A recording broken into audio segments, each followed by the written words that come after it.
Welcome back. Well, in just the past 2 years since Republicans swept into power in the state legislatures across the nation, 14 states have passed restrictive voting laws and taken executive actions to limit the vote. And the potential impact on this election could be huge. These 14 states, many of whom are swing states like Florida, Wisconsin, and Virginia, represent 185 electoral votes, or 68% of the total votes needed to win the presidency. The voter ID laws in particular will have a huge effect on the outcome. As the Brennan Center for Justice uncovered, the vast majority of Americans who don't have suitable IDs to vote under these laws are minorities, poor people, and senior citizens, people who tend to vote Democratic. And as this chart shows, a quarter of all black voters do not have the necessary identification to be able to vote under these laws. A fifth of all Latinos don't either, and neither do 18% of young people nor 18% of senior citizens. Under these laws, millions of Democratic voters who voted just in 2010 will not be able to vote this year. Hence why almost every single one of these laws was passed in a Republican-controlled state legislature. Now, the numbers don't lie. These laws can easily swing today's election, which might explain why foreign election observers are on hand to make sure the voting rights of minorities are protected today.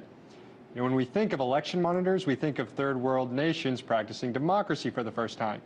Yet these observers were requested for by civil rights groups in the United States who've raised concerns over systematic efforts to restrict the votes of minorities on this election day. So what do we need to know about voter access at the polls today?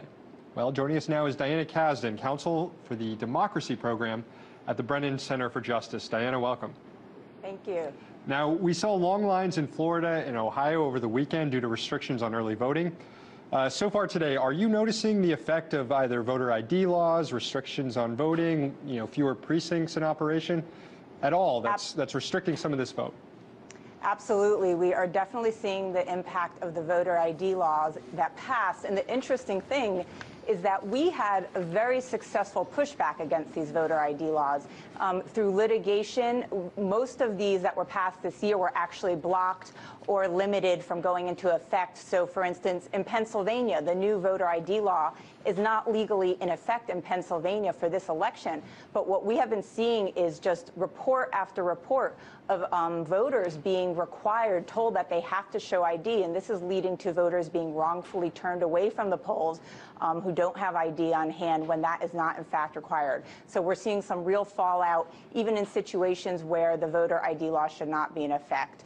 So it's important for voters to know what laws are in effect in which state and to demand the right to cast a vote, even if they don't have photo ID. For instance, in Texas, in Pennsylvania, these laws are not in effect this election. I think there's been a lot of deception that you're talking about, Diana, over what exactly is going on, who can vote, who can't vote. I mean, I know that I showed up with my ID to the polls today just to make sure that I had everything. I brought my voter ID card, I brought everything. But do you think that this is becoming a politicized problem where it's Republicans versus Democrats, or are there examples as well of Democrats that are also trying to inflict these really tough legislations? The restrictions that were passed over the past couple of legislative sessions, as was mentioned at the beginning, those have come out of states that the Republicans controlled the legislature or the governor. So that's just the fact of where these have passed. But what we're seeing going on now is a lot of misinformation and confusion at the local level among poll workers, and it's happening, in all sorts of precincts and districts. We are seeing, as I said, in Pennsylvania. We're also seeing in Michigan, people are being asked to show voter ID and not being given an option to show an affidavit. I think what we're seeing is the kind of system we have in place. It's a pretty antiquated system. We're also seeing a lot of problems with people are not on the registration rolls when they show up, even though they're properly registered, and they're being told they can't vote or they have to cast a provisional ballot. So these are not just problems of, Republican or Democratic. They're a problem of our system. But there's definitely partisan gamesmanship that has been going on this election season, and we're seeing the really drastic results of that. Yeah, and unfortunately, our voting system itself is left up to the whims of this kind of partisanship. States are in control of how they're going to run elections. So when you have Democrats come into power in a state, then they try to expand early voting. They want to get as many voters out. And then when you get Republicans in charge of these states, you see these restrictions against voting. Isn't it time for a constitutional federal right to vote in the nation so that we can just stop all these games and let people vote? There's no question that the Constitution, the federal Constitution, protects the fundamental right to vote. That's already protected by federal law at the constitutional level, and a number of, civil rights voting laws have been passed for this very purpose. So what we really need is enforcement of these protections that we already have, and that is what's been done successfully so far this year. Enforcement under the Voting Rights Act. There have been constitutional challenges that have been successful in the courts.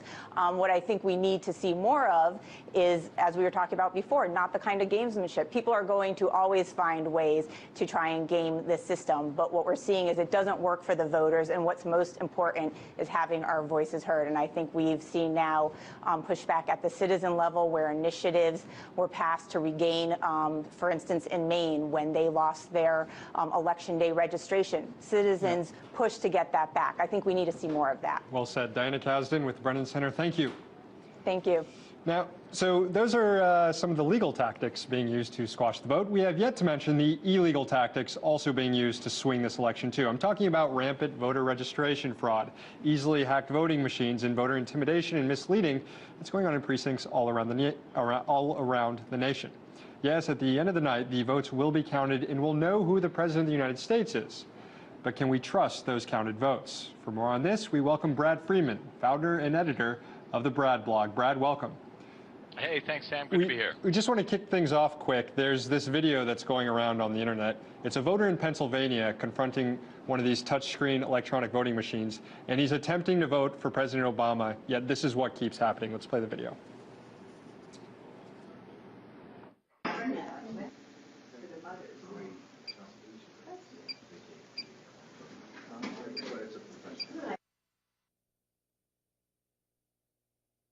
So as you see, he's trying to press Barack Obama, and it keeps highlighting Mitt Romney. You've been on this beat about electronic voting machines and how flawed they are. Is this the smoking gun, or at least one of them, that we need? There's so many smoking guns, I don't even know where to begin. But no, listen, we've seen this election after election after election now going back almost a decade. Every single election, we have these touchscreen voting systems that flip exactly like you see in that video.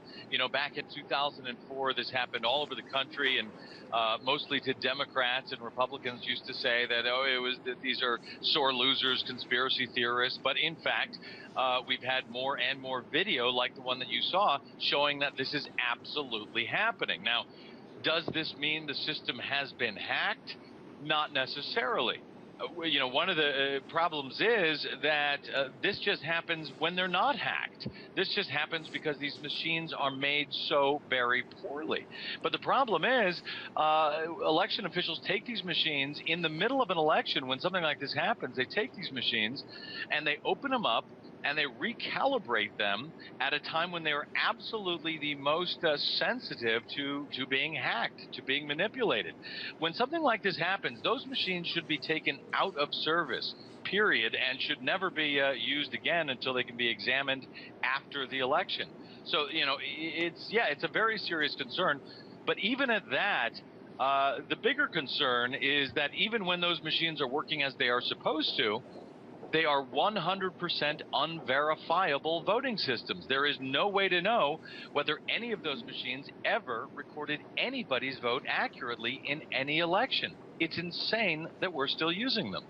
And Brad, one of the interesting things to bring up here is that Jimmy Carter was recently in Venezuela, and he actually lauded the Venezuelans and Hugo Chavez for the voting system that they have there. They have a touchscreen thumbprint kind of system, and yet here in the U.S. we have iPads, we have holographic concerts, and we can't seem to get the most fundamental American right, these voting systems, correct. Is there a solution here? Or is that part of the game that's being played, that the fact that they aren't right?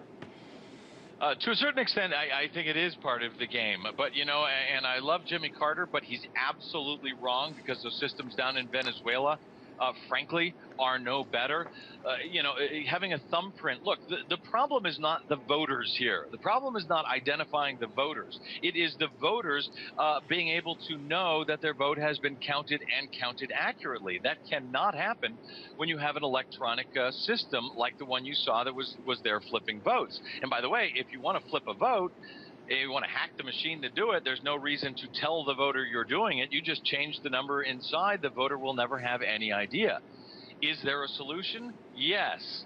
Now, it's very complicated, so get ready. You take a piece of paper, you take a pen, you hand mark the paper ballot, you put it into a box on the table that everyone can see that sits there all day, and at the end of the polling day, you open up that box, you count those ballots publicly in front of everybody, all parties, all video cameras, by hand, and you post the results at the precinct before those ballots move anywhere. It's not rocket science. It's still done in about 40% of the New Hampshire towns, which, by the way, are often done faster than the electronic touchscreen towns. You know, we're looking for really rocket science, and we don't need any. We just need some common sense here, frankly. We've, you know, Nate Silver's gotten a lot of attention at the New York Times for saying that President Obama has a 92% chance to win this election. Poll after poll in Ohio shows President Obama winning in Ohio.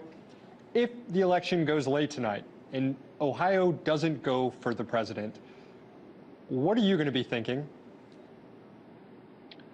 You know what? I'm going to be thinking, frankly, the same thing, whether it goes for the president or not. Sam, you had mentioned at during my introduction that by tonight all the votes will be counted and that we'll know who the winner is. I don't know. Very few, if any, votes will actually be counted by tonight, and we may or may not know who the winner is. We'll know who the computers tell us is the winner.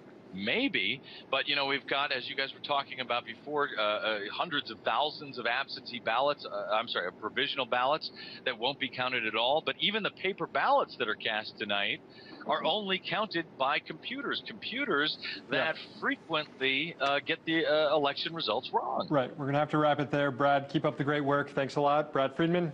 Thanks. Thank you. All right, and here now is our election most ridiculous moment number 4.